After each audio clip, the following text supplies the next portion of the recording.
Rosa! Anong petsa na? Ay, sorry po.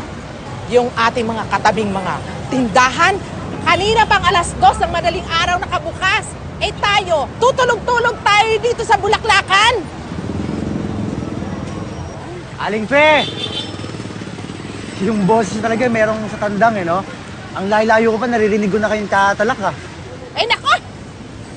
Mag-usap nga kayo ng kaibigan mo. Mag-chat-chat na lang ako sa wasmate ko. Ano nangyari?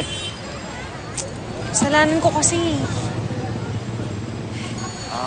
Kasalanan. May date ka lang kahapon, no? Nalit lang ako isang beses, may date na agad. Ako may date ako kagabi. Gusto mo makita? Ang ganda artistahin, tignan mo. Di ba? Sa bagay, tumitingin naman yung kagandahan. Alam mo, Rosa, hirap na nga ako sa buhay ko Yung pagiging playboy. Totoo niyan, ayoko naman ng ganitong buhay, di ko to pinili Pero ano magagawa ko kung sila mismo sinisigaw nila yung pangalan ko? Hirap na ako. Ewan ko sa'yo. Paste! Po! Dumating na ba ang delivery? Ito! Limpeo! Opo!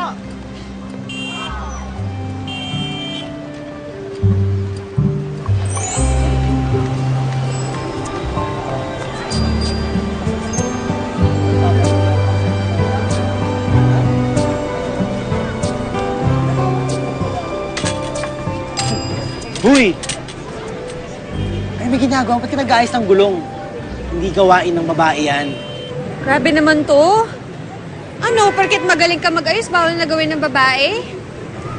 Madali lang naman to. Oh? Dapat kasi may boyfriend ka. Para utusan mo yung boyfriend mo na ayusin yung gulong para sa'yo. Diyos ko naman. Hindi naman utusan ng boyfriend At isa pa, kung kailangan ko ng tulong, edi sana tumawag na lang ako ng mekaniko. Basta ako, kung girlfriend kita, hindi kita pag-aayusin ng gulong. Gusto mo ba akong tulungan? Bakit? Girlfriend ba kita? Kaya mo na yan. Labo talaga nito.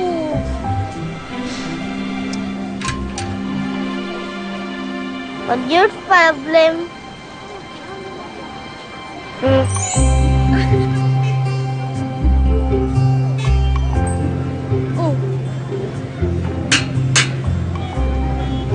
Ayos na?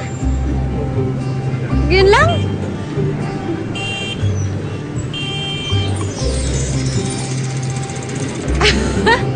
Oo nga, no. Paano mo nagawa yun? Cub Scout ako Talaga? Okay ka din Salamat, Kaloy!